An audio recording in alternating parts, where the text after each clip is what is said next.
Hi, guys. I'm Becca Otis from Five Lines Pottery, and I'm located in Van. And I'm Ryan Durbin from RD Ceramics, located in Highland Heights, Kentucky. And welcome to Wheel Talk.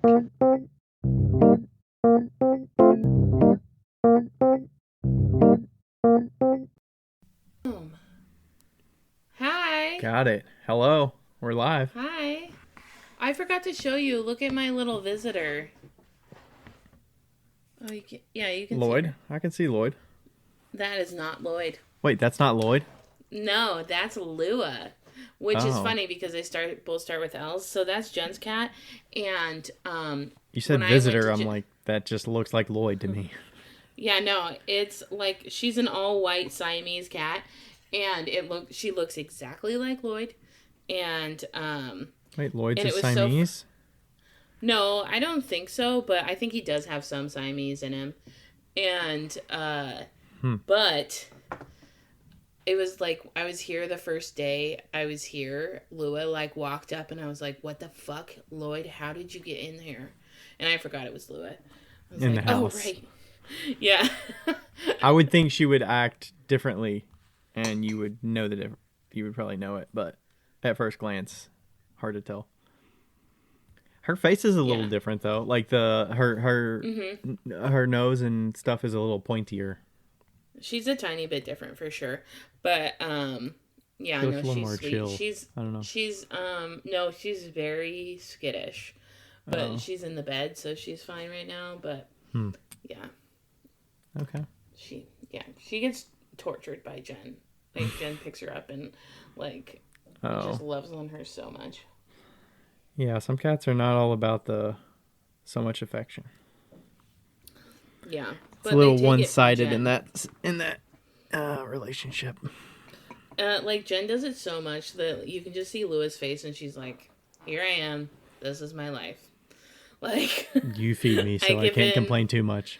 Right, and it's so funny because she just looks so miserable, and I'm like, Jen, you torture those cats. She's like, I love them. As Autumn jumps up here.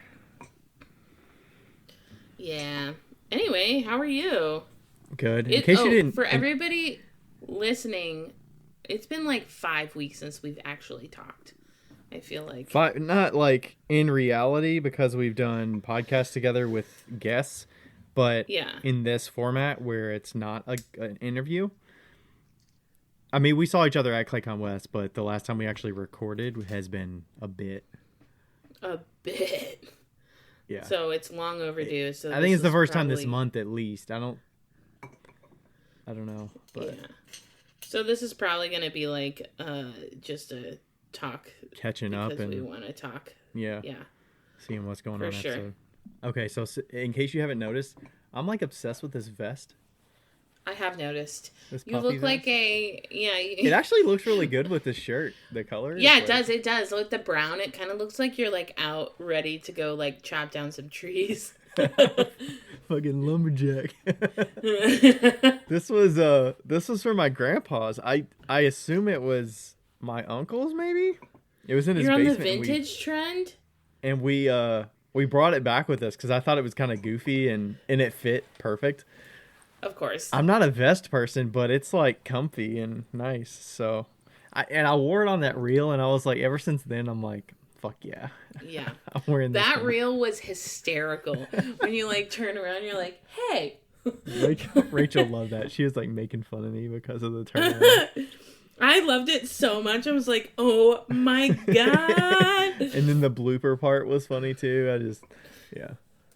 I didn't wait to see the bloopers. I think I got distracted. It's only like 5 seconds at the very end. It's very subtle. I'm trying to say the words and I mispronounce them and I just kind of like blah blah blah blah blah and then and that's it. But yeah, you'll have to go back and rewatch the blooper. Oh, and if people hear like clinking, I'm putting earrings on earring hoops because we've just found out last week that Becca needs to be doing something during the podcast. Yeah, our talk with M. Were you doing stuff with M? 45 bracelets. Yeah. That was pretty useful. That was pretty productive. Yeah, but also I do need to get this done anyway. Yeah. So where in the world is Becca right now?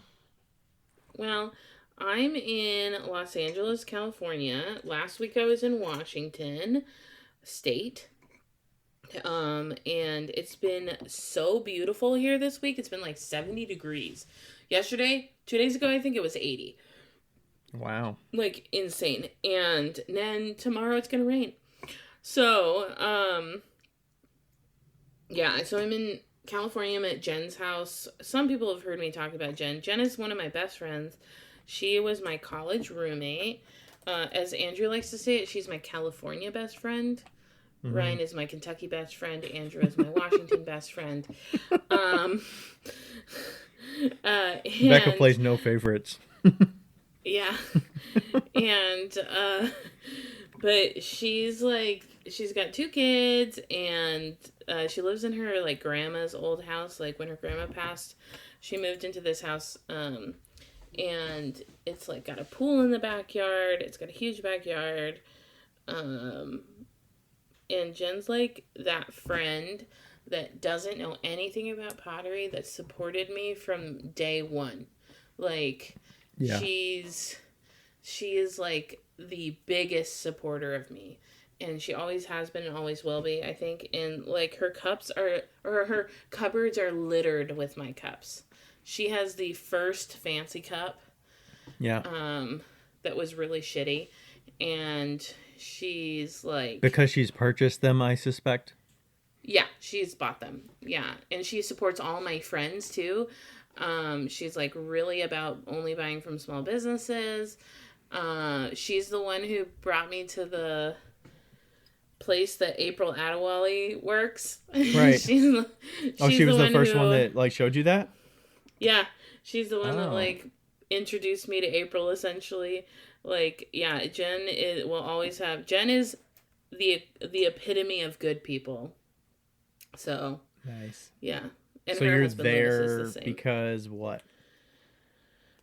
I'm here because I have a show in a couple days. It's the Makers Market.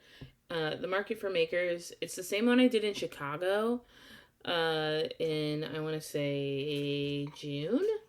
And it's kind of like a traveling market, or it's like a big entity. Yeah, they do it. Yeah, they do it in a bunch of different cities. Like, I think they have one in Jacksonville, Florida. They have one in Texas, Los Angeles. I'm waiting for them to get one in Seattle because I would fly into Seattle to do one there. And yeah, and so I got in and didn't have any inventory, so I've been making like crazy. I flew to Washington for a short stint too, and then I'm back, and the kiln's been going every day except for 4 to 9, not between 4 and 9. Oh, 4 p.m. and 9 p.m. Yeah, because California makes their okay, so it's $25 per kilowatt hours any other time like of the day. And then from 4 to 9, it's 63 cents. 63 cents a kilowatt hour versus 25 cents. Oh, 25. I thought you said $25. 25 cents. I might have said dollars. There's a very good chance. 25 cents versus 63 cents at the high time. Yeah, so they make it like triple so that you don't use any electricity during like the peak hours of the day. And that's the whole state, or is that just because of that county? I don't know if it's just like she's in Orange County, so I don't know if it's just like Orange County or if it's just LA. It seems like that'd be a county to county kind of deal. Yeah, because like California's really fucked over the electrical grid already, so you know. Wow. Yeah. Okay, so you're running that kiln. Are you mostly doing a bunch of the fancy cups, or do you still restock the earrings and everything right now? I've been doing mostly jewelry, actually, and I probably have, like, I don't know, maybe 100 pairs in here of jewelry, and then... That's what you're working on now, or that's what you finished?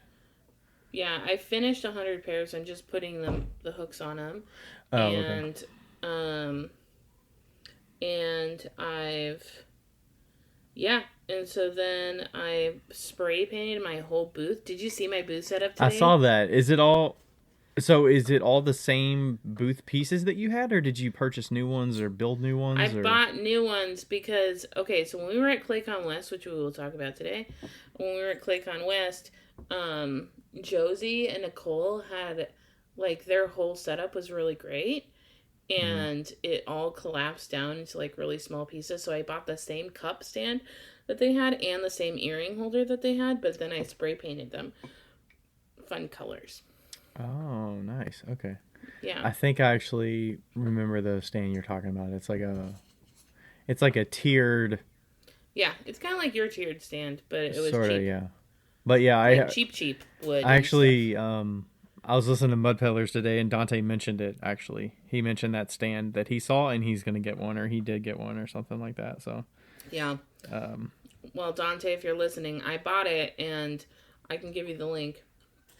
But yeah, he called it out in the show. I think he was gonna get one because yeah, he no, it's mentioned great. seeing it at Claycon West, and was like, oh, because he was noticing that you can tell the people that set up for like public displays and shows a lot, and people that are just kind of like they have their stuff there and they sit it out, Yeah. but it's not displayed in any specific way. So yeah, Yeah. those shelves that can collapse are pretty nice. So Yeah, and they like brought those just like on in their suitcase, and like oh flew really? it. Right, Yeah, because they and they did just fly. like Yeah. they flew. So like they just had it. It was all like in the suitcase. And so it like collapses into this tiny little bag. If you're listening to this and you want to text me, I can message you the link for it. It's like a four-tiered shelf essentially. Um and it's cheap wood. I spray painted mine and they look fantastic. You could spray paint it white, you could spray paint it like it looks fine by itself, but I think that it would be great if it Is it didn't, just raw wood you know. color, or is it polyed or something? I feel like, well, I mean, like, it's not wood for sure. It's like some fake shit. But, Oh, it's like, composite or something. yeah, but I feel like it's, like, I've already Does spray painted it, but that I mean think it's it's like pretty a lightweight grayish. too? Yeah, super lightweight. Oh, sweet. Yeah. Yeah. So, and then I got the earring racks, which are kind of like whatever looking, but when you spray paint them different colors, they look pretty good. Mm-hmm. So, I'm not upset about it. My booth is gonna be so freaking colorful. Sweet. Yeah. So that shows this How are you doing? weekend. Yeah. I'm doing well. I got, let's see, so the thing I'm building up to this week, I've got the soda kiln firing this weekend.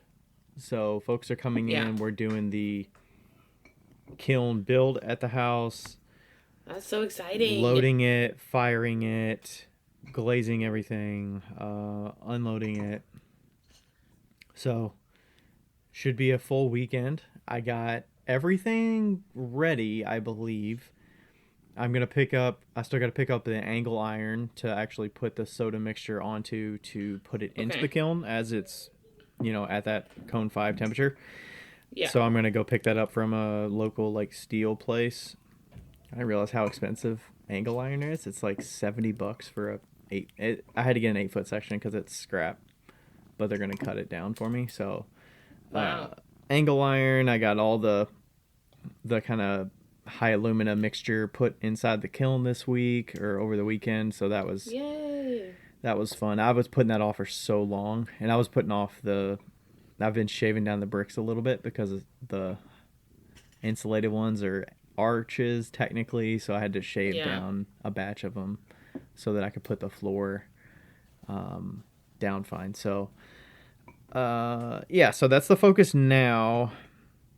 Other stuff going on. Let's see. I've been doing some workshops and stuff. I did the one with Sephora on the in-person selling. That was fun. Oh, we need to talk about that. We should just make that a whole thing. You mean like what it was about? No, not what it was about, but like how it went down and everything, because we haven't talked about mine either. Oh yeah. We should.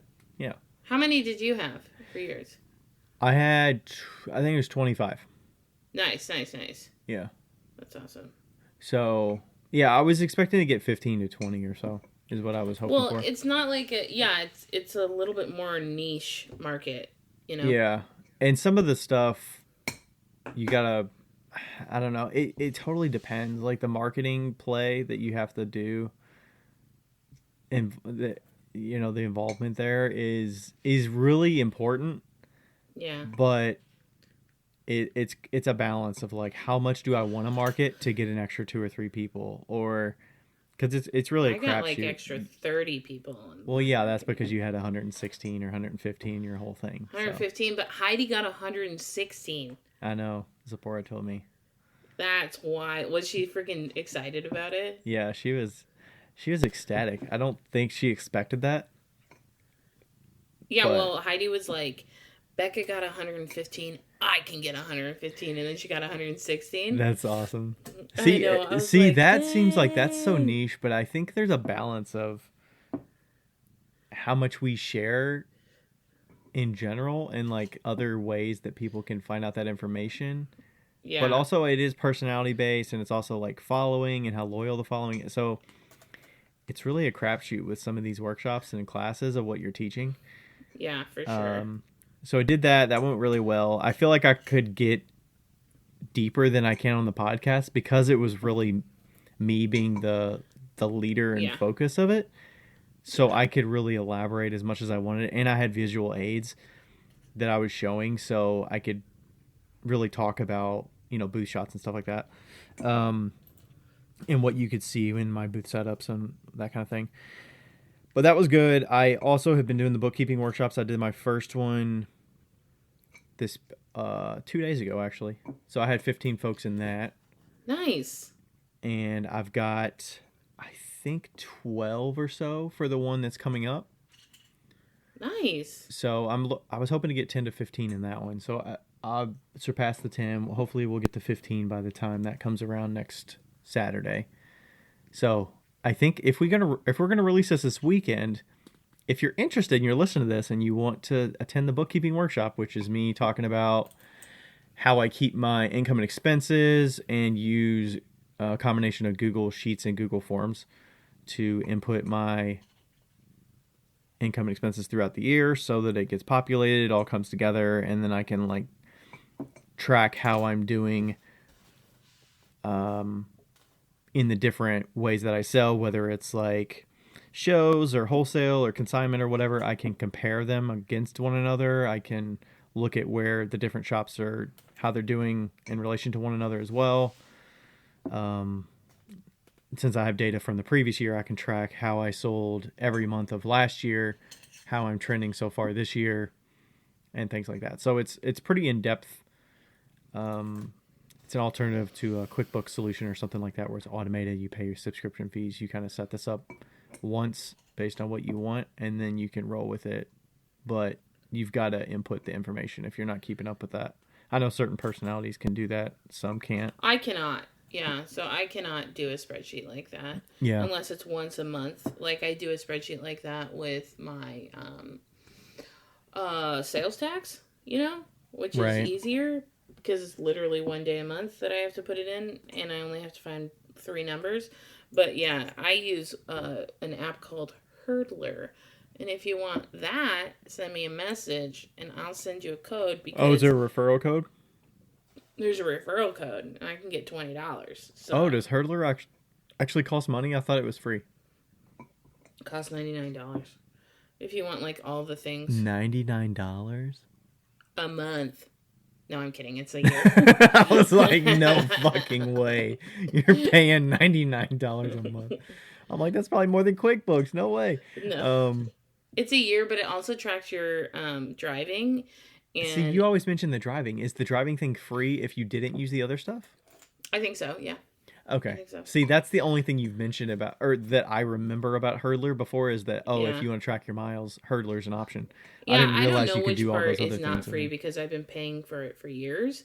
But for me, it's 100% worth it. Oh, okay. Just because I switched over from QuickBooks to Hurdler a couple of years ago, I think, and it's easy. It's easy. So see, we just talked about the Wave app with Rebecca.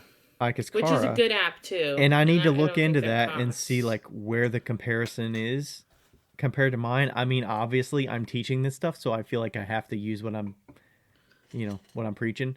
But I would love to stop doing workshops and be like, I changed my mind. I mean, I would love to see the option and see where the gaps are. Yeah.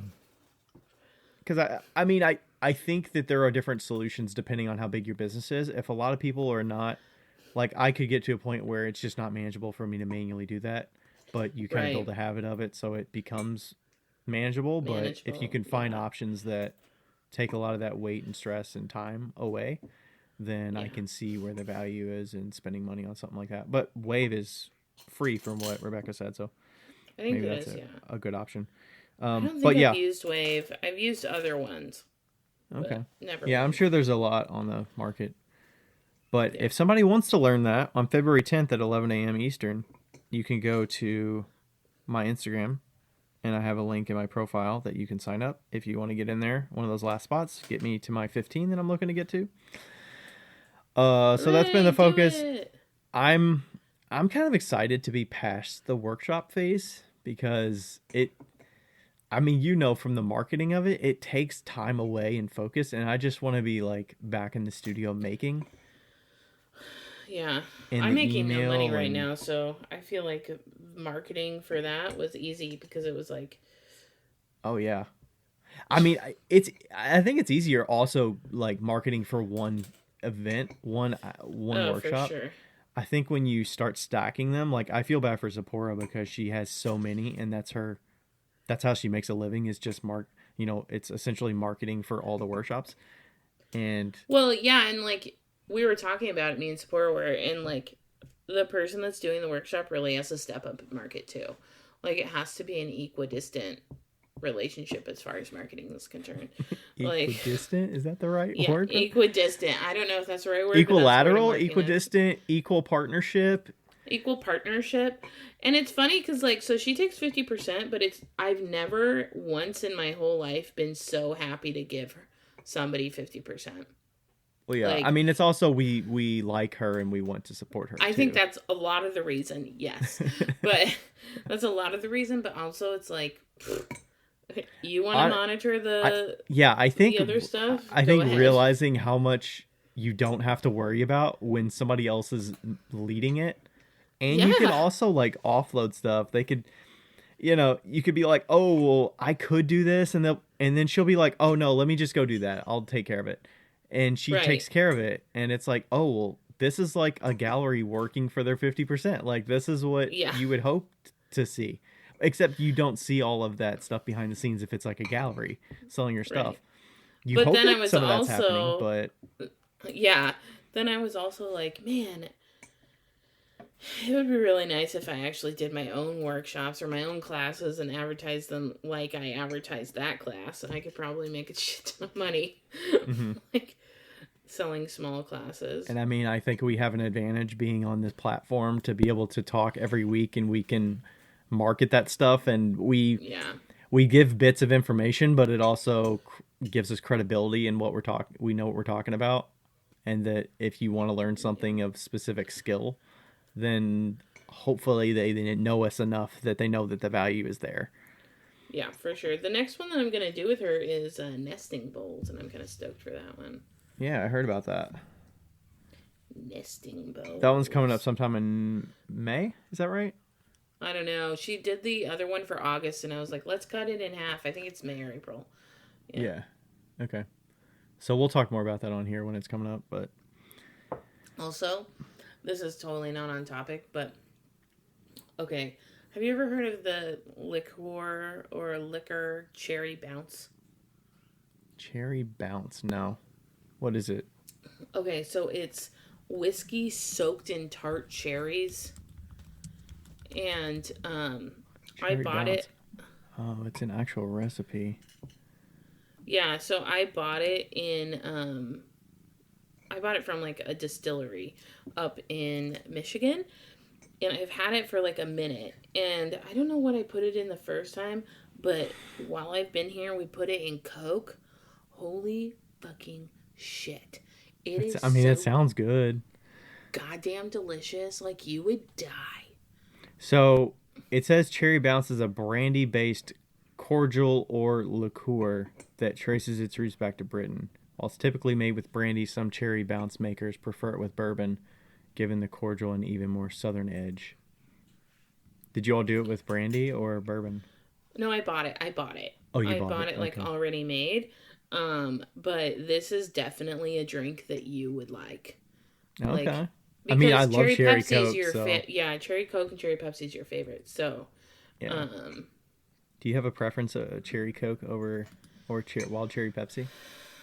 I actually don't really like cherry Coke or cherry Pepsi all that much. I'm more of like a traditional Coke or Pepsi person. Okay.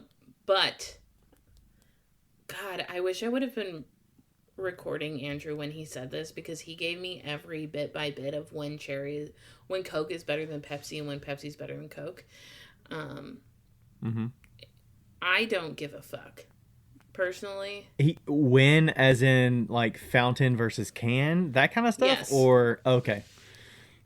Or So like certain establishments where it tastes different? Both. Yes. So he was like, always a Pepsi from Taco Bell is the creme de la creme. He's like, but a Diet Coke from McDonald's slaps.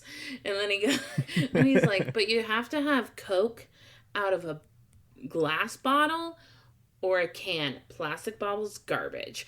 And like, he goes through this whole thing. And I really wish that I was recording at that moment, because it was so fluid. He was just like, it's this and this and this and this and this. And I was like, oh my God. Like, Erica actually told us why the drinks at McDonald's are different, because they over syrup them, because they expect that you're drinking it with ice, so it's going to water it down. So that's why. Yes.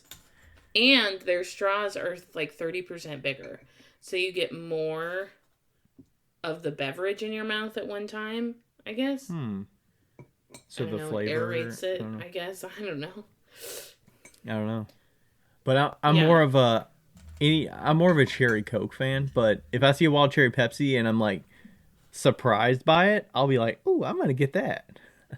I think that they discontinued wild cherry Pepsi. I mean, I still see it at like, gas stations, and I still see it at gas stations. I mean, you're not typically gonna see it. No. It was in the 2 liters. They discontinued Diet Wild Cherry Pepsi. That's what it was. Oh, okay. Yeah. Because I have a friend's mom that always drinks that. Some of these sodas, I can understand why they run out of the diets and stuff, because there's the diet and there's the zero and there's the, I will never understand people's obsession with Diet Coke versus regular Coke. I think that Diet Coke is garbage, personally. Yeah. I'm not a fan. My mom used to drink it religiously when I was a kid. She doesn't drink it anymore, but she's more of a Big Red fan now. But yeah, the Diet Coke, she was all over it. I just moved all my earrings and I only muted the Skype, so we'll see. I'm sorry. I knew you were doing something because I saw that you were like mouthing something. I was like, I said and it didn't like go through, and then I was like, God damn it, I have to mute both the Skype and the. Well, you could have just muted the GarageBand, but I don't know how to do that quickly. Well, actually, you can't do that because you would have to do that a different way. I don't know how you would do that. Yeah, I don't want to probably mess something up. I'm okay. It's fine. They can hear you moving earrings around.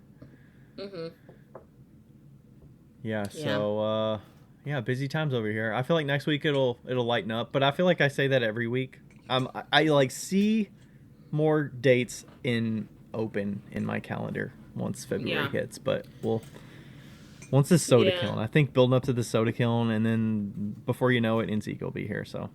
Oh my God, I know. I'm just like, oh my gosh! I never told you all my Lloyd stories. Yeah, I wanted to hear about this travel. Yeah, we're gonna have a segment, Lloyd and airplanes. Okay, so I went to visit Andrew, and he's a flight attendant. Okay, so I flew standby, which is fine, I guess. But I flew out in Orange County, which is preferable because it's small. Okay, and I got into the security line, and so the way that flying with an animal works, if anybody doesn't know, which I didn't. I don't know this. I've never flown with one. Before Ryan sent me a picture of somebody and their cat shitting in the bag, and I was like terrified that Lloyd was gonna shit in his fucking carrier. Thanks for that. Did he? No. Did he piss in there? He's an angel. No, of course not. Okay, good. So you have to take your cat out of the bag because obviously you don't want him to go through the X-ray machine. Even though I have found from numerous security guards that people put their cats through X-ray machines all the time. They just don't take them out and they just put their cats through the X-ray machine. And I'm like, wow, people are dumb. I wonder how much radiation they're getting from that. A lot. The guy told me that it's not enough to die, but it's a shit ton of radiation. So that's great. But Lloyd did so well. The guy at the security was like, as long as you don't let him go, you're fine. But last week we had a cat that got loose. And I was like, oh no, he'll be fine. So I pulled him out by the scruff, obviously, and then kind of held him through. And they swab your hands because to see if you are carrying drugs. Right. Through, they randomly do that, right? I think so, but specifically with animals, they don't want to. I guess some people put drugs in their animals or up their butts or some shit. I don't know. But Jesus Christ. So they swab your hands, and the first time it was fine. And I went to the flight attendant. My plane had already left, and so she had to do some fancy shit, or left. It was delayed, so it looked like it already left, but everything went fine. There was nobody sitting next to me, and it was a small plane, so he fit fine, and nobody hurt him. And then on the way back, everything was kind of fine, except for I get to security, and I'd given him gabapentin. Just a heads up, gabapentin puts an alert out when you're going through security at the airport, so they thought I was carrying drugs. What is that meant to do? The hand swabby thing. Oh, the gabapentin. The hand swabby thing got triggered. Gabapentin's what you give to your cat for anxiety, so that he's not. So would you have gotten trouble having that medication on you? No. It's fine. It's just, I guess it brings up probably heroin or coke. And you told him hey, I drugged up my cat. This is what I gave him. Here's the drugs. Yeah, I was like, oh, it's the gabapentin, isn't it? And she just went through all my stuff, and it was fine. So that happened. It was a much smaller, or it was a much bigger plane, so smaller seats. I, of course, got the middle seat, and jeez. I walk up, and I shit you not, the row that I am in is a family of 5, baby in lap. And I'm like, great, we have a baby. So 3 seats across, you're the middle seat, and then the 2 on each side of you is still the same family? So, no. So 3 seats on one side were the family, and then another seat across the aisle was the family. I'm middle seat, and then the other guy, right? And so I just come up, random I'm like, dude. Wow. Great. I was like, great, we have a baby and a cat in this row. And I say it out loud. And the guy on the end is like, and I'm allergic to cats. And I was like, oh, my even though you were flying standby, they still put you there? Is that the only seat available? Yeah, I guess. And but I mean, how would they have known that guy was allergic to cats? It's not like you well, no, they wouldn't have known that. I would have thought they would have put you somewhere that was not so tight. Oh, the flight was full. It was straight full. So yeah, you had to fill. Damn. So was that dude sneezing the whole time? No, I looked at him and I was like, how allergic are you? And he goes, I don't know, we'll see. And I just put my coat over him and I didn't touch Lloyd at all. And I checked in with the guy once every 30 minutes to make sure he was still doing good. And he said he was doing a lot better than he thought he would. So sounds like he was trying to very have grateful an excuse that I was to be moved or something. Yeah, he was very grateful that I was courteous enough to ask. But, and then I let him get out before I even got Lloyd out of the pulled the carrier up or anything like that. Oh, Do you want out? Oh, Lua wants out. So anyway, that's how that went. I'll give them the update on what it says about the cats. And putting pets through the X-ray scanner exposes them to levels of radiation not intended for living beings. Too many travelers have been leaving their pets inside the travel bags and placing their pets through the X-ray unit in New York, Buffalo, Niagara branch of the TSA said in a news release. Yeah, like, what?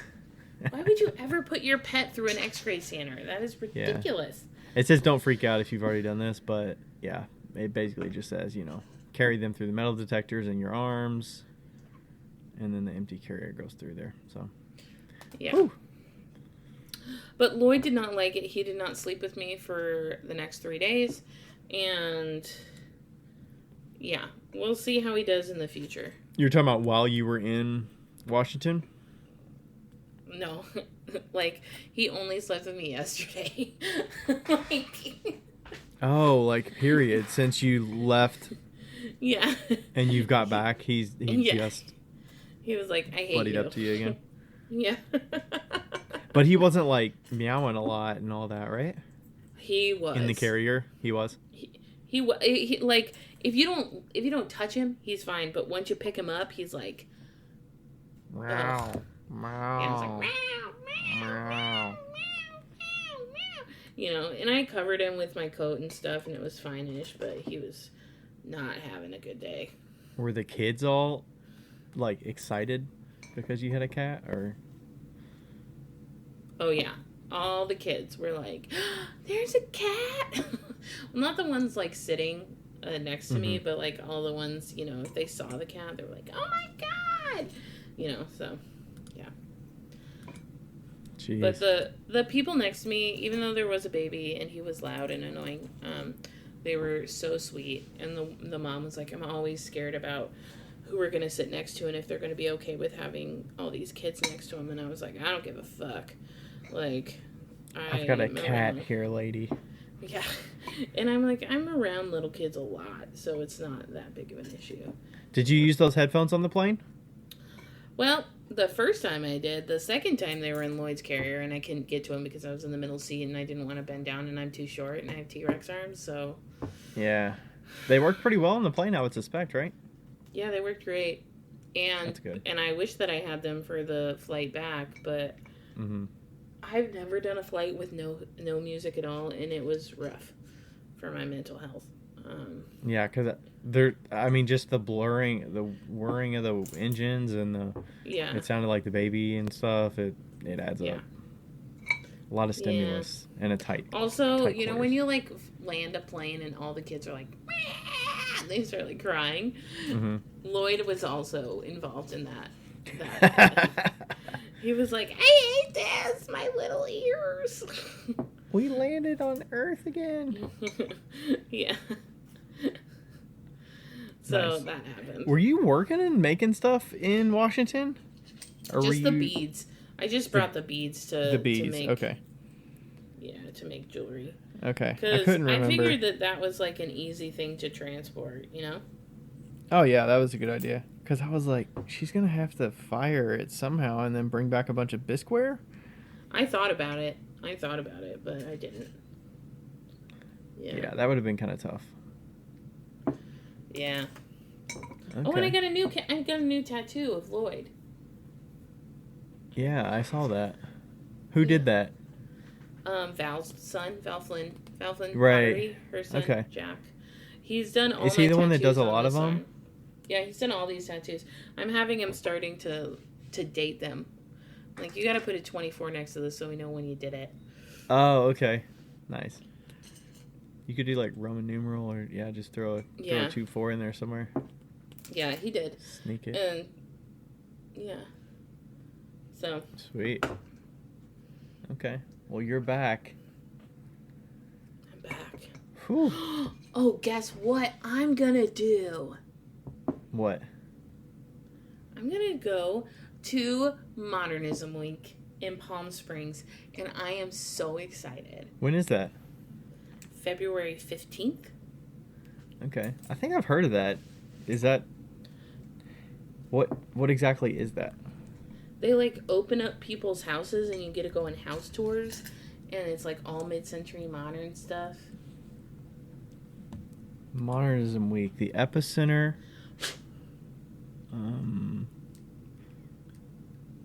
350 events.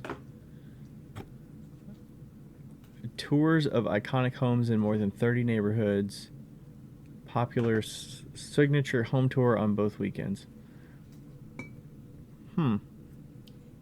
That's sweet. Very excited. This is like a bucket list activity for me. Rachel would fucking love that. I know. If she wants to fly out, we can do it. Wait, we're just gonna have to... February 15th through 25th. We're just going to have to share a bed in a van.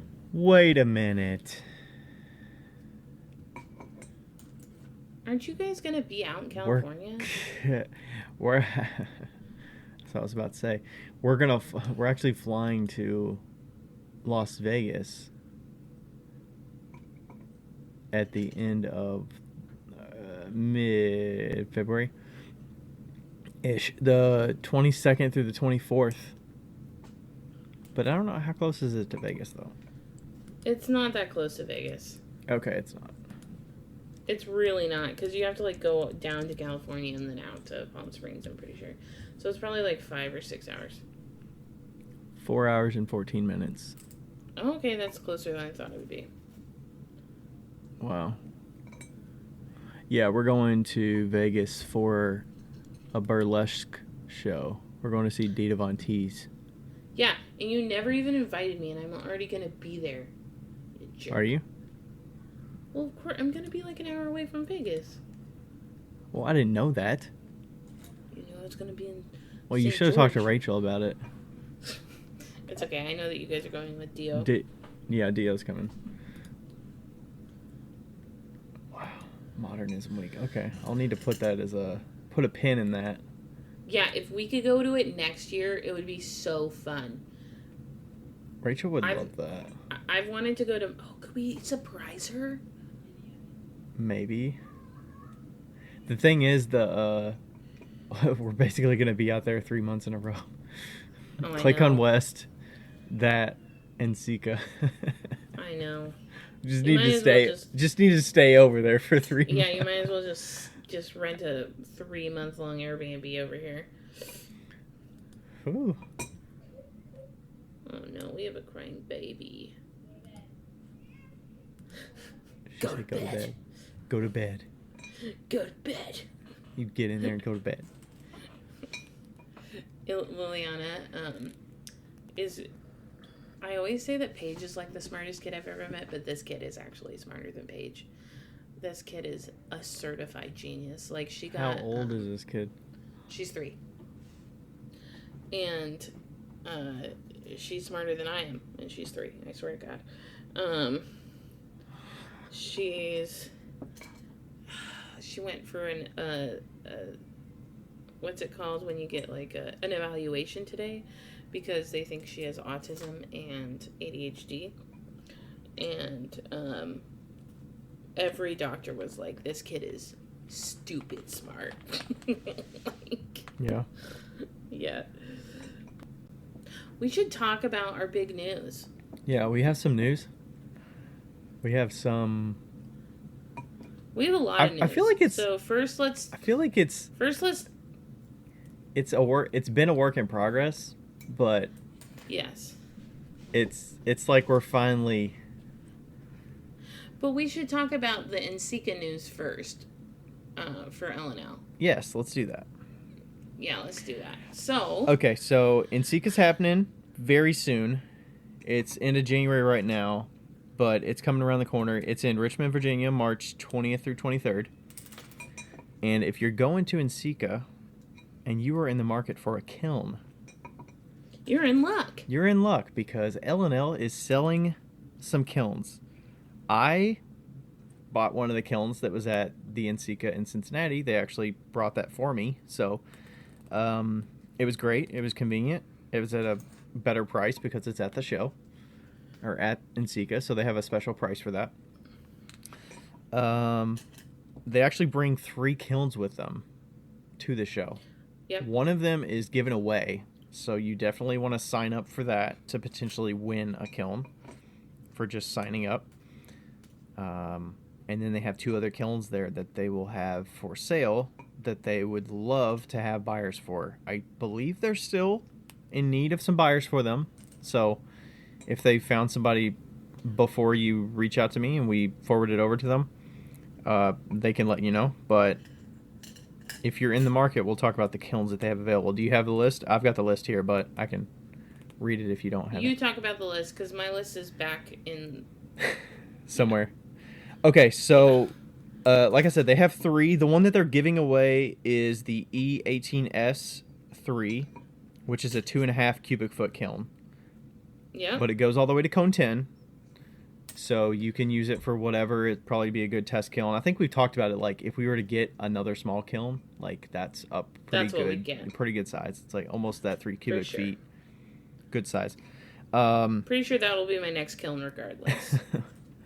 Yeah, because if you got their smallest one, it would only give you maybe double the size of what you... Like 1.5 cubic feet or something, or 1 cubic feet is the kind of smallest size up from where you're at. The next one they have is the same one that I have. So it's the E23T, and that's their most popular kiln. It's the 6.7 cubic foot kiln, cone 10 again. So if you want the same kiln as I've got, you can get that one. And then they also have a production... They called it a production kiln. I think it's pretty good for anybody, actually. It's the EQ... It's a 2827-3. Yeah, it's just a good kiln to fit like a ton of bowls. I think you can fit like 55 bowls. It's a 10 cubic foot, and it's cone 10 again. So I think they call it production because it's that next size up past their most popular. Yeah. You know, that E23T is pretty good for, you know, a variety of different people if you're... But the production one's not... It's not like you're getting an oval kiln. It's just a little bit bigger. It's 10 cubic foot. So they have those 3 kilns available. The one's given away. The 2 are for sale. Go ahead. What were you going to say? I just think it's really cool that you don't have to, like, question if it's going to be a cone 10, you know? Yeah, they're all cone 10. Like, they're all cone 10. That's their standard, which is so nice. And that's part of the reason they're taking a bit to figure out this, you know, if they're going to do a plug-in kiln, they kind of want it to go to cone 10 if it's going to go into a regular outlet. So, I've been kind of working with them on that. So I can't wait to sell my Skep Firebox so that I can get an LNO. Yeah. So all 3 of those do have the Genesis controller. From what I remember at the show, I believe they will all have the Genesis. So you're going to get that top-of-the-line controller. You know, it's got all those nice features. And if you want to reach out to them and get in contact with them, reach out to us by email and we will get you connected. Yeah. Because we're basically going to forward you on to some of the head honchos there.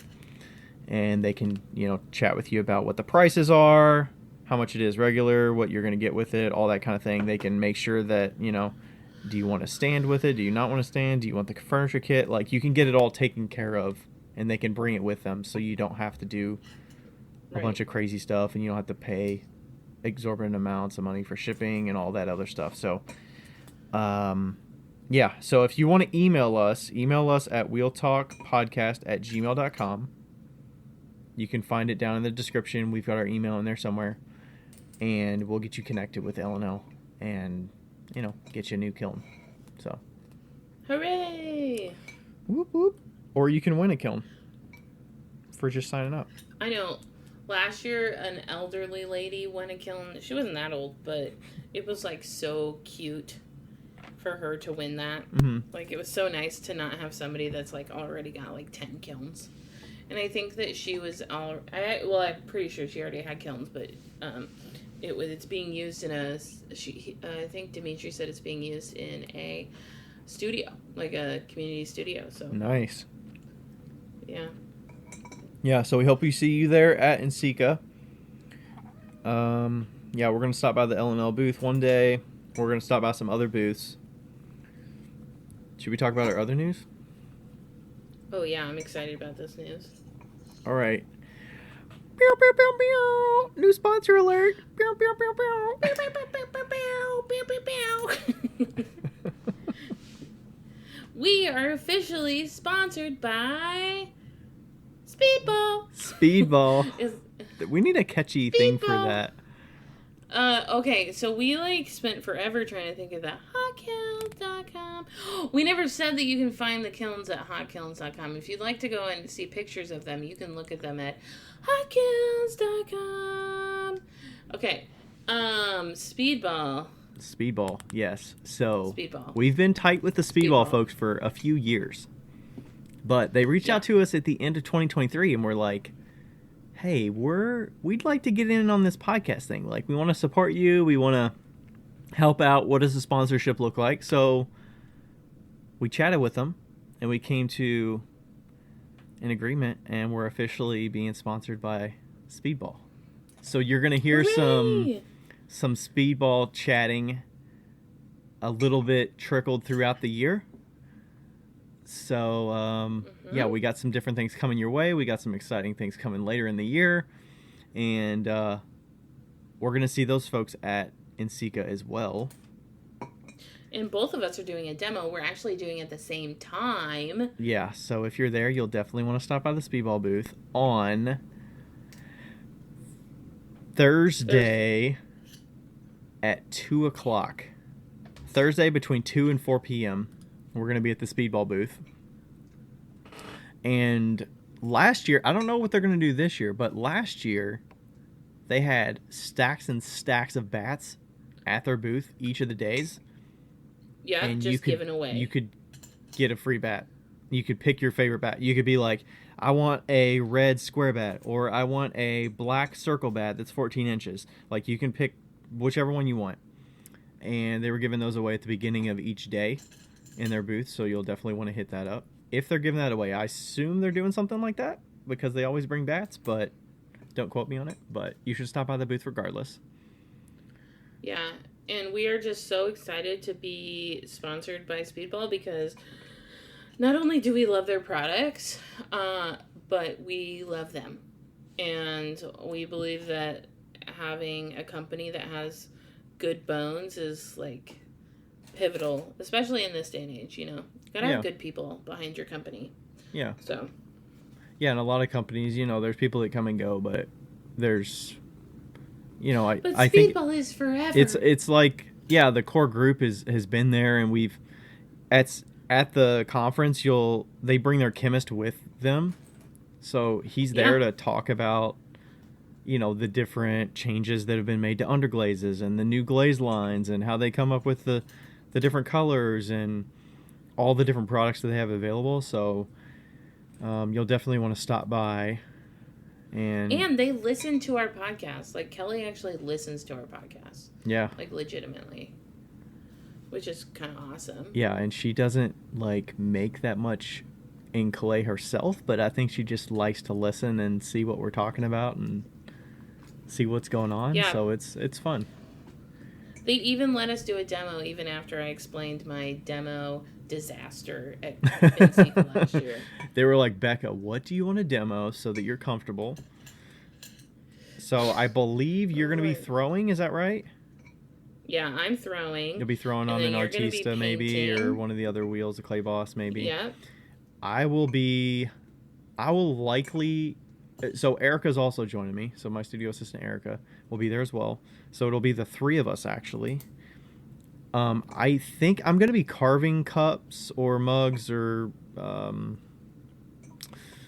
oil bottles, stuff like that. That's what I did last time, but I only had an hour slot last time. So I think I could probably play around. So maybe we do a little throwing. Maybe we do a little...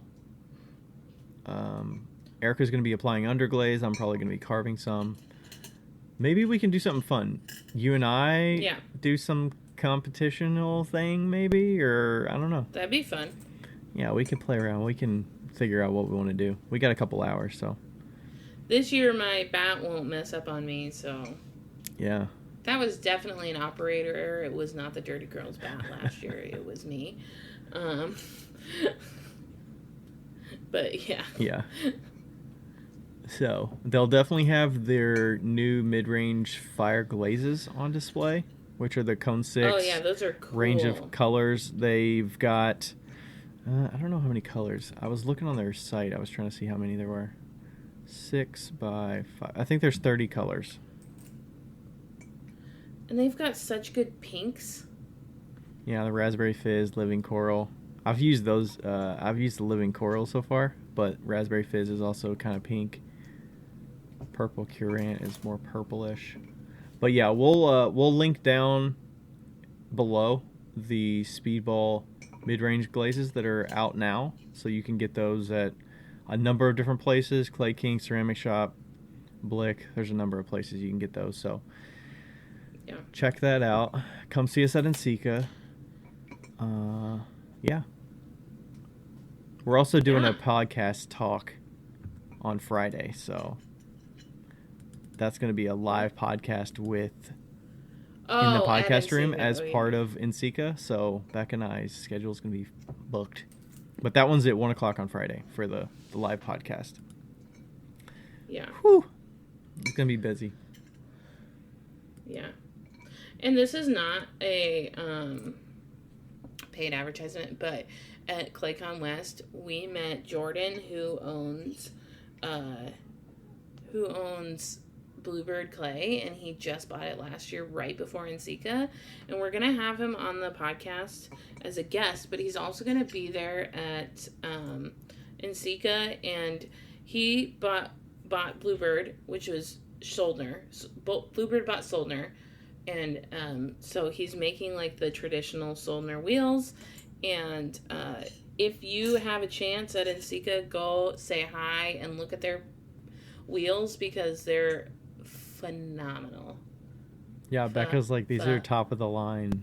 They're fucking phenomenal. So, he can legitimately, he was showing me how you can change the speed of the wheel head by the pedal. So he's got like some controller box in it. Mm-hmm. And you can make it go super fast. You can make it stop super fast. Because that's the thing that I hate about my Soldner. That's the one thing I hate about my Soldner is that it stops so slowly. Mm-hmm. It's so hard to like throw fast on it. But you can like completely control everything on it. And I assume they're going to be doing this at NCECA. But at ClayCon West, you can paint your wheel whatever color you want. That was his special. Oh, they'll paint it for you? Yeah. They'll powder coat it whatever color you want. Really? That's pretty cool. Yeah. That's fucking amazing. Like, thank God. I mean, that you're all about that. I'm all about that. I would, I mean, you can paint your own wheel. You can paint your stuff. If you want to paint that Speedball Artista, I'm sure you could paint that. I'm thinking about it because I actually have some extra spray paint. Yeah. I'm sure you can clean it up good and just spray it up. It's fairly new. I mean, I'm sure you haven't scratched it and dented it and stuff, or like. Jordan doesn't have a background in clay, which I find very fascinating because he just cares about the wheel working well, and I think that's really cool. So, yeah. Sweet. Anyway, that's our NCECA talk and sponsor talk and everything. Yeah. So what else are we talking about today? Do you want to talk about ClayCon West? Do you want to talk a listener question? Yeah, we don't have very much time because we're already at an hour and we want to do this one as a short one. Yeah. So let's just talk about ClayCon West and like how it was, and then. Yeah. So we're a couple weeks away past that. You and I both applied to do a talk there, and did not get accepted. Rejected. For the like mini presentations. So mine was going to be about the bookkeeping workshop sort of thing. Was yours going to be, yours was like jewelry making or something like that, right? Yeah, but next year I think I'm still going to apply next year. And if I don't get in, that's totally fine. P.S. I've done it for 4 years in a row, so like not getting in did not hurt my feelings. Mm-hmm. I don't think it hurt your feelings. No, I mean, it hurt a little bit when I was early on when I was thinking about it, but then once you get to the point of, oh, well, normally I would be planning out my presentation and going through it and stressing about when I'm talking and making sure that I review all the stuff. It's just, there was so much less pressure not having to worry about that. it was so nice. Like we were both volunteers this year, and I don't know about you, but like because we've done shows, Joe was like, you guys are going to be selling with us on Saturday in like the main hell yeah, exhibit hall, and it was so fun to see everybody's cups that came through and to be able to touch all the things that everybody bought. Right. Like, I thought that was just a blast. I was like, man, and it was so little pressure on me because I was like, I don't have anything out there. So, like, right. I don't care, you know? I mean, I'm sure you were cheering for certain people. You were like, man, I want to see some of this person's stuff, or, ooh, this person's doing really well, or, yeah. So yeah, that was pretty chill. The volunteer was expected to be 4 hours. I think most of the influx of people was done after a couple hours, so it was really only 2 hours of, like, quote unquote volunteer hours. But, you know, I might have helped here and there with in one of the rooms with cameras and stuff every now and then, but that wasn't anything major.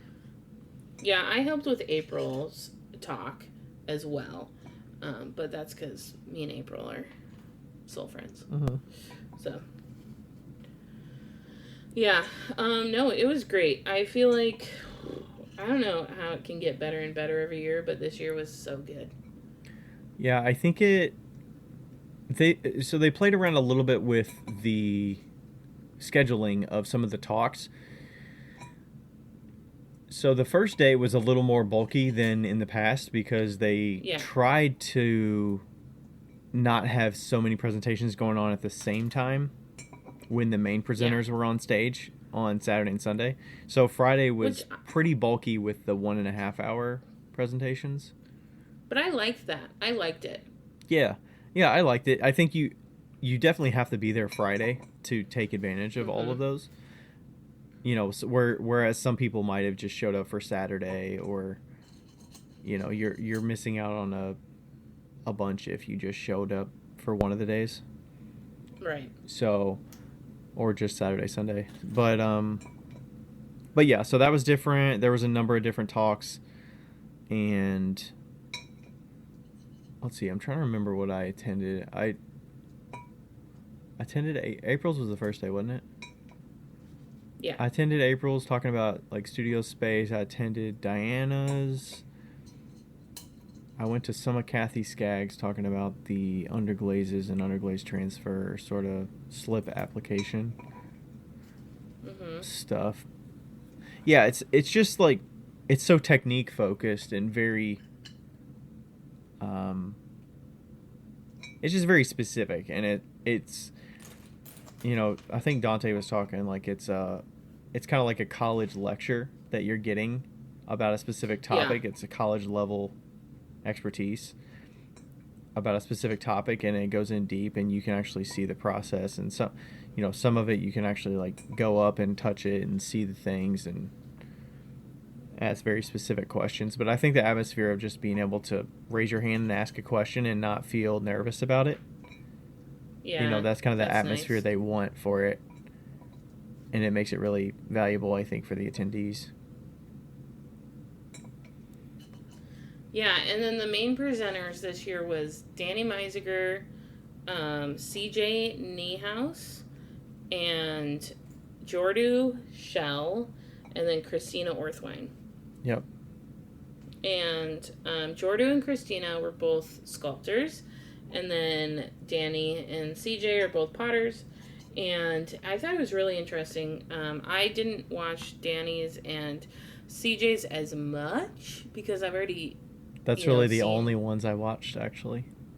Yeah, I've already seen, like, I did watch it a bit, but I've already seen, like, Danny work and everything like that, so it's not as interesting to me, but I was so interested in the sculpture stuff, because that's nothing that I do at all. Mm-hmm. See, I was the opposite. I was like, I have no care for figurative and sculpture, so I'm not going to do this. I think it's interesting to see it come alive, but I think seeing the end result and just being like, wow, that, like, what was involved in doing that, but like, I don't really have plans to do any of this, so the figurative stuff is not as interesting to me, but it is really amazing work when you see it. Like, I think I went in at the end of one of the presentations, but the actual hands-on part of it is less interesting to me myself in my work. But seeing Danny work was really cool. And then CJ was doing more intricate drawing, painting. Did you talk to her about her technique? I think you were asking about some of the underglaze and the glazing and like. I did. So I was wondering about, because her finish is very soft. It's just like, I don't know how to describe it. It feels like a matte underglaze, like a matte glaze almost. And I knew that she was painting with underglaze, but I didn't know if she was covering it with anything. And it turns out that she's not. She's just sanding it. And they're like underglaze washes almost, I would say. Right. And she was watering them down quite a bit.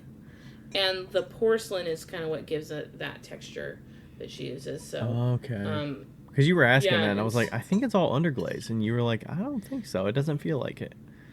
Yeah, I mean, like, it doesn't feel like underglaze, but it's very satisfying texture for sure. Yeah. Yeah, I'm sure that would vary depending on the type of underglaze you're using, because if you're sanding it, some of them probably would react a little differently. And But if you're using the wash, I'm curious if that kind of, I want to say bakes in but more, but it's like absorbed differently than just putting a coat on top of the clay. Yeah, and she uses like underglaze pencils too, and she was saying that she used to use Amico ones, but now they're like not as good as they used to be. Yeah. Yeah, I think seeing Danny work and talking to Danny with questions and stuff throughout was pretty good. I was definitely not shy to ask questions, so I'm looking forward. I was chatting with him after about getting on the podcast, and he's totally open to it, so I think we're going to have him at some point as well. Yeah, and also, so Danny's wife, Diana, she is the cutest thing ever, but she came up to me like the second day, and she's like, I think that you need to come stay at the studio with us. Like, come with your van. And I was like, fuck yeah, I'm coming. Nice. Like, I was like, hell yeah, I'm there. So they were telling me that they have to they don't have water. They drilled 3 dry wells at their house. Oh my gosh. I think you told me that. Yeah. That's nuts. Yeah, they have to truck in water every 2 weeks, which I think is wild. Wow. Yeah, you'd definitely be out there. Yeah. Your internet connection would be a little iffy there, but maybe that's a good thing for a bit. Yeah. You'd probably focus pretty well. Right? I would think. Mm-hmm. Wait, I told them that I was going to come and when we're going to throw together, and all we're going to do is tell each other what we're doing wrong. Tell each other what each other's doing wrong? Yeah. I'm like, Danny, you need to tighten up your hands a little bit more. And he was like, yes, I'm so down. The thing I like about him too is that he's kind of got this old Potter look to him.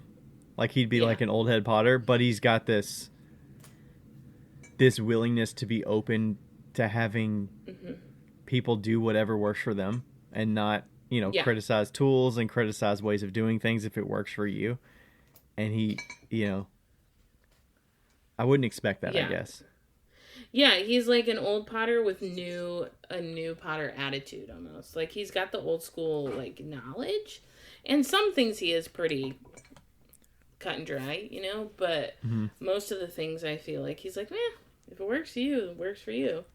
But he's so knowledgeable, which I love. Like he's one of those type of Potters that's really done the research, Yeah. And they announced who's going to be there next year. Yeah. I'm trying to see what it was. It's Chris. It's Chris. It's Sarah, and then it is Gregory Rasmussen, Chris Alvashire, and then Sarah Anderson. Yes, it's a very colorful lineup. Yes. I didn't know Greg Rasmussen's work until You he was didn't? announced. I feel like I've seen it, but I don't remember like knowing it. Maybe I've seen it at an NCECA show or something like that, but I couldn't have named who that was. Okay. I've been following forever, I feel like. I followed Chris for a while. His is Chris Cooks Clay, I think. Yeah, Chris Cooks Clay. Yeah, and then Sarah, I know her work, obviously. Yeah, as many of you know, Sarah is my studio mate. So, love her dearly. Very excited for her to be the main presenter, and I'm excited to go to a conference with her. Yeah. So that's not NCECA. Yeah. You also really enjoyed the keynote. What did you like about the keynote? Oh, I loved the keynote. So the keynote, I'm gonna butcher her name. I think it's Yale. Yael. Man, I forgot her last name. Claycon. So the keynote speaker her name was Yael, and she is, so she's Jewish, and her parents fled from Yael Breha. And so she's Jewish, and her parents fled from Portugal? No. It's somewhere south of Italy. Yeah, south of Italy, and then she grew up in Italy. and she used to be she graduated in college as a graphic designer, and Tunisia. Then Tunisia, I believe, is where her family was. And she graduated as a graphic designer, and she's done like all of this stuff. She's done like lighting design. She's done, oh my god, the amount of design that she's done is just unbelievable. And like her whole so much life graphic was design, so fascinating. And she's just like the bubbliest personality. I met her the first day because she asked me if she forgot to sand all of her pieces, and she was like, "Do you have a piece of sandpaper I could use?" And I was like, "I got you." And I went over to Diamond Core and got a piece of sandpaper for her. And she was just so lovely, and just her work is beautiful, and it all is just I was just so impressed. I got a cup of hers. Unbelievable. Yeah, I'm excited about that. To use it. Yeah, I haven't used it just yet, but yeah, she does a lot of she's like a nomadic potter. Like she travels so much and bounces from residency to residency, and that this nomadic lifestyle. I knew that was like definitely the design nature of her, and then the just nomadic lifestyle that she's doing. Like I knew you were all about it. It was so good. I mean, I liked her pots before. I thought they were really cool. But, like, once they were done, I was like, oh, that was amazing. Mm-hmm. And the styles changed so much over time from when she was showing them. I mean, in the Instagram, they look pretty consistent, but... Yeah, and she hasn't been doing pottery that long. Maybe, like, I don't know, a couple years, 3 years, 4 years. So... Mm-hmm. Yeah, there's a lot of more sculptural stuff before. Some different atmospheric fired work at some of these residencies. Sweet. It's so cool. She knows. Love it. Yeah, it's just amazing.